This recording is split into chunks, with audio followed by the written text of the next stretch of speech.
का है वो हम बाहर अपने किसान को। तो मेरा कहने का मतलब है कि वो मैनेजमेंट की तरह से चीजें चल रही हैं कि भाई कहाँ पर क्या। तो अब जैसे डेयरी के लिए जो ये जो पूरा जो पर कैसे क्या हो रहा है, नोट्स लेते थे, बनाते थे, पूरा रिसर्च जितना हो सका। मैं ये नहीं कहूँगा कि उससे सब कुछ आसान हो गया, प्रॉब्लम तो बहुत सी चीज़ों में आई ना आगे।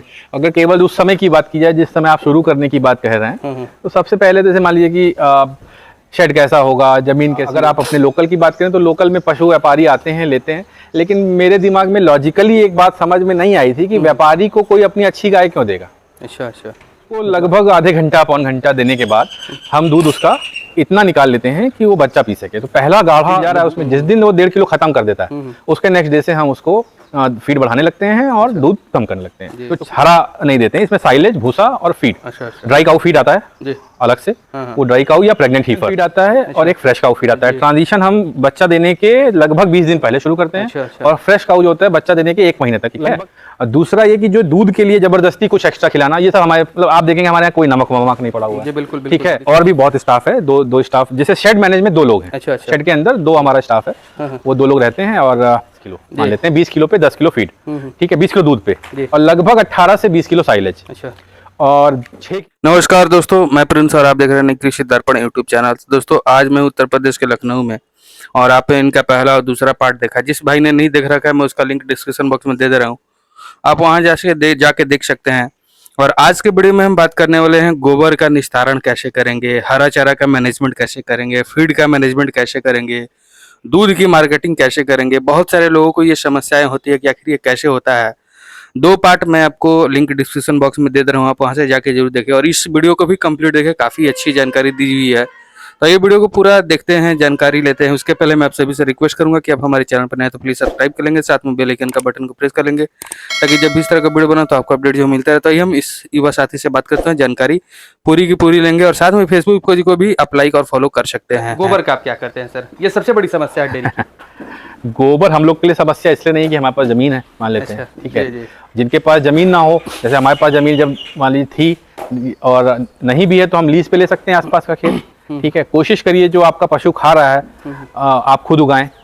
हरा चारा तो आपके जरूरी है ही, उसके अलावा जैसे भूसा है, अब आप भूसा खरीद लेते हैं, ठीक है, कोशिश करिए खुद उगा लीजिए, गोबर आपका वहां चला जाएगा। अब आप कहेंगे कि मान लीजिए ये कुछ ना हो तब हम क्या करें, तो ऐसे हम लोग कुछ जैसे बाहर का गोबर उठाते ही नहीं है। जो बाहर गोबर हमारी गाय कर रही है वो नहीं उठाते हैं। अच्छा। वो हर एक मौसम के हिसाब से इस समय बारिश का टाइम है, तो इसमें लगभग समझ लीजिए हर 15 दिन पे 10 दिन पे जैसी जरूरत समझ रहे हैं, इसमें हम अपना ट्रैक्टर लगा के इसको जोत देते हैं। तो वो एक तरह से बेडिंग का काम करता है गाय के लिए। वो गोबर में फाइबर है और नीचे मिट्टी है, और सौभाग्य से हमारे यहाँ पे बलुई दोमट मिट्टी है, पास में गोमती है, तो उसकी वजह से हमारी बलुई दोमट मिट्टी है, तो यहाँ पे पानी टिकने की समस्या नहीं है।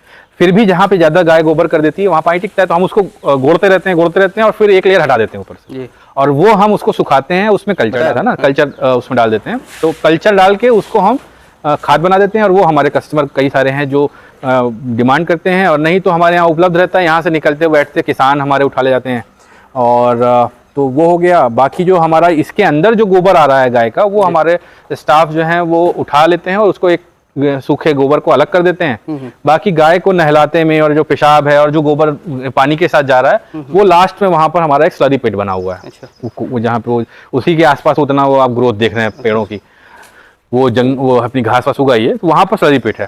तो स्लरी पिट में हमारा सारा जितना भी गोबर है वो जाके इकट्ठा होता है। उसको हम पंप लगा के अपने समय समय पे हरे चारे पे, भूसे, गेहूं पे, सरसों पे, जो भी हम बाकी खेती कर रहे हैं, जिस वजह से इसको नेचुरल एग्रो फार्म में बोल रहा हूँ, उसमें हम अपना वो इस्तेमाल कर लेते हैं। तो ये हमारा मैनेजमेंट गोबर और इसका इस तरह से हो जाता है। बाकी जो गोबर यहाँ इकट्ठा हो रहा है वो भी हमारे फार्म पे चला जाता है। तो मेरा कहना है जो पशुपालक जिनको गोबर से समस्या आ रही है, गोबर एसेट है, उसको एसेट की तरह इस्तेमाल करेंगे तो वो समस्या नहीं बनेगी। जैसे आप मेहनत गाय के साथ करें, थोड़ा सा गोबर के साथ भी कर लीजिए। तो मार्केटिंग और मिल के पहले हम एक चीज जानना आपसे पूछना भूल भी गए हैं। जी बताएं। आपने जो टैंक लगा रखा है, आखिर वो उसका क्या काम है सर? अच्छा, ये बीच में जी बीच में टैंक ये ऐसा है प्रिंस जी कि इसमें मतलब ये 200 लीटर का टैंक है, दोनों तरफ है। अच्छा। और ये मेन डिवीजन जो हमारे शेड का है वो 4 डिवीजन है, 1, 2, 3 और 4, ठीक है, मतलब 2 इस तरफ और 2 इस तरफ जी। तो वो बीचों बीच है डिवीजन के, आप देख पा रहे होंगे जी जी। तो उसमें 200 लीटर पानी आता है, और लगभग आप ये समझिए 2 गाय पानी पीती है गर्मी में जब, 2 इधर की पी गई, 2 उधर की पी गई, वो खाली हो गया। अच्छा। और उसमें लगा हुआ है साइफन सिस्टम, जो हम लोग गाँव में ट्यूबवेल्स में देखते हैं, रोड के बीच में 2 साइफन इधर उधर बने, तो साइफन सिस्टम है, वो अपने आप ऑटोमेटिक टंकी से पानी हमारा उसको रिफिल कर देता है। जब गाय ने पिया, उसको एक लेवल पे सेट कर रखा है, जैसे ही वो खत्म होगा भर देगा। तो हर गाय को हमारे फ्रेश पानी, हर तीसरी गाय को, 2 गाय पी के गई, तीसरी गाय को फ्रेश पानी, तो अपने आप साफ भी उतरता है, उसको बहुत साफ करने की जरूरत नहीं है।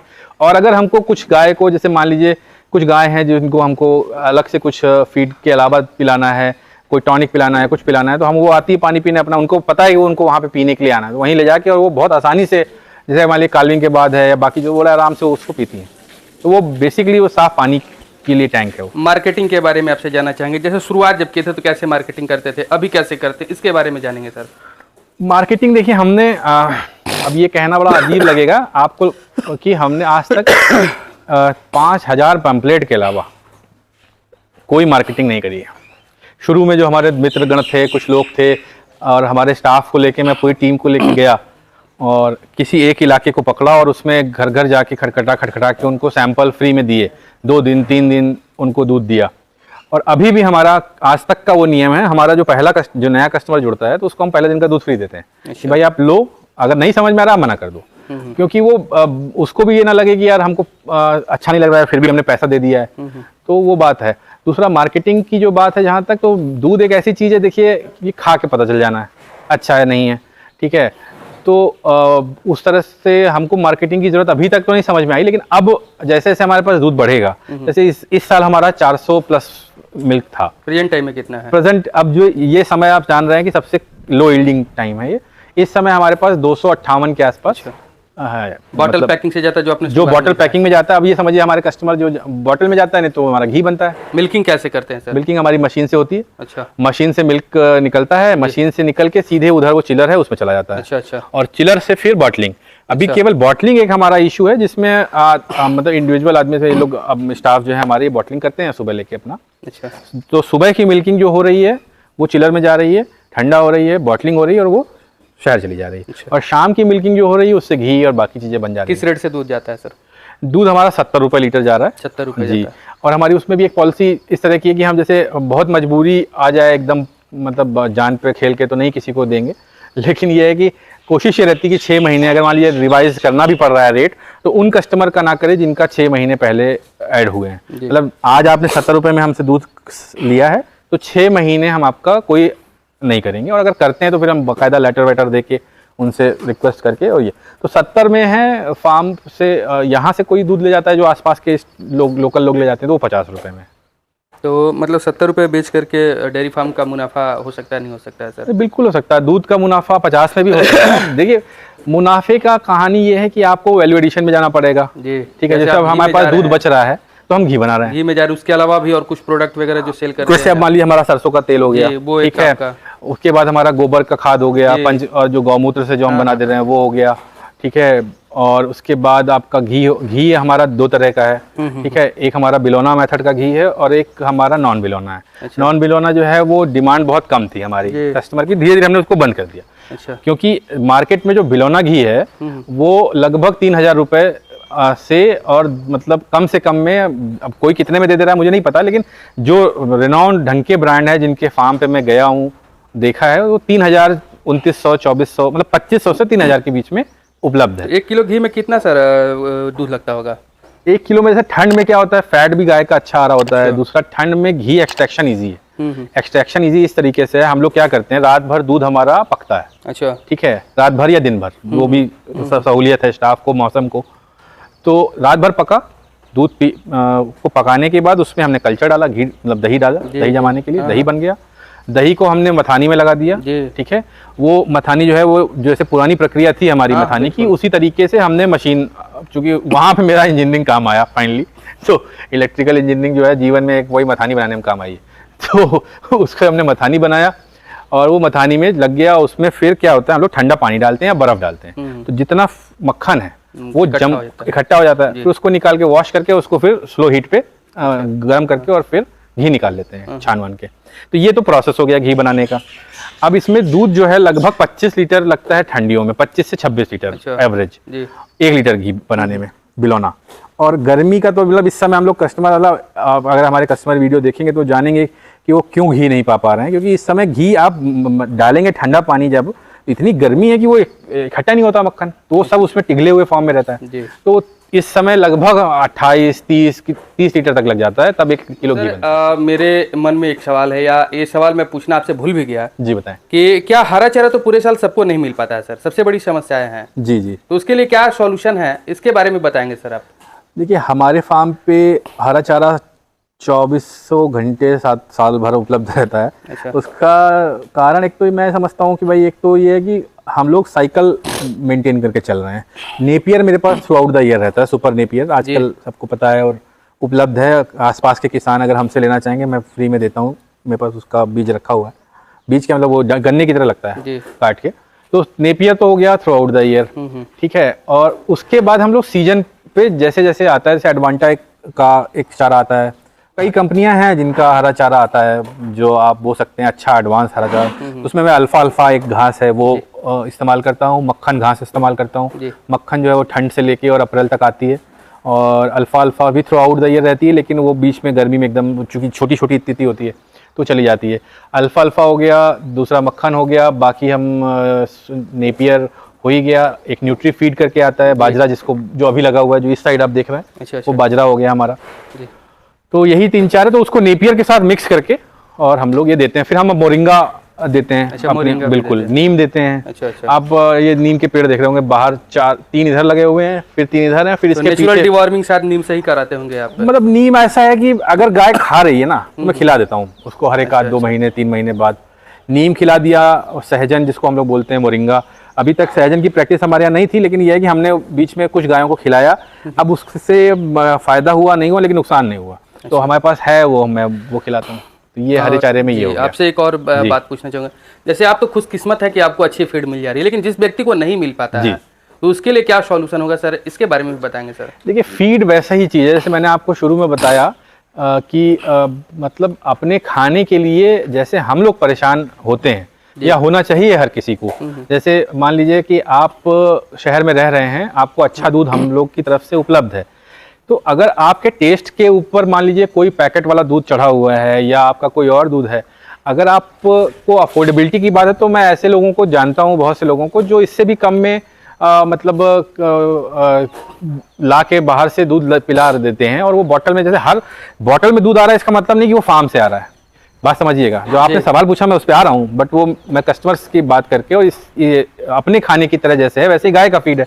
तो अपने फीड के लिए भी हम लोगों को, जिस तरह से हम कुछ लोग हैं जो जागरूक हैं, सक्षम हैं, वो निकलते हैं। लेकिन अब आप बॉटल में आपके घर आ जा रहा है, आप निश्चिंत हैं, आप एक बार कहिए कि हमको फार्म विजिट कराइए। जैसे हमारे यहाँ पे हमारे कस्टमर्स को केवल एक फ़ोन कॉल करनी होती है रजिस्टर्ड नंबर पे कि मैं उस तरफ जा रहा हूँ या आना चाहता हूँ, आइए यहाँ रुकिए, देखिए जो चल रहा है, जैसा चल रहा है सामने। तो अगर आपके पास बॉटल में मिल्क आ रहा है, आप उनसे कहिए फार्म घुमाओ भाई अपना, एक बार एफर्ट लगेगा, आप जाइए।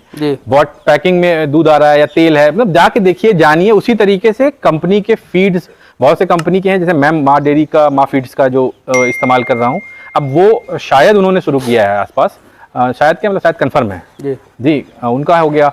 बाकी जैसे डी यूज का मैंने सुना है अच्छा है।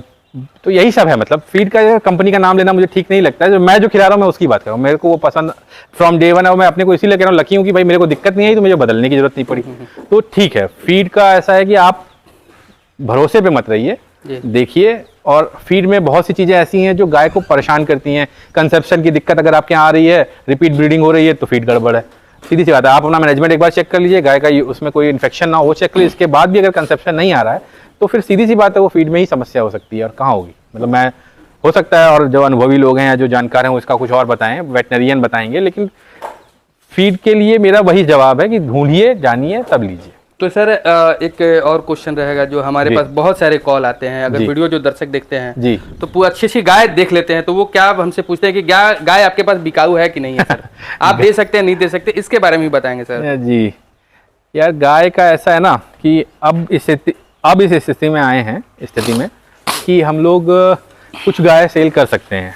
लेकिन अब देखिए भाई, मैंने आपको शुरू में बताया कि मुझको खुद को बड़ी समस्या आई थी गाय सिलेक्शन में जी, शुरू में, ठीक है। तो मैंने कसम खा ली कि मैं फार्म से ही गाय लाऊंगा। तो मेरे पास जितनी भी मैंने परचेज काऊ है वो सिर्फ सारे फार्म से खरीदी है। अच्छा, ठीक है।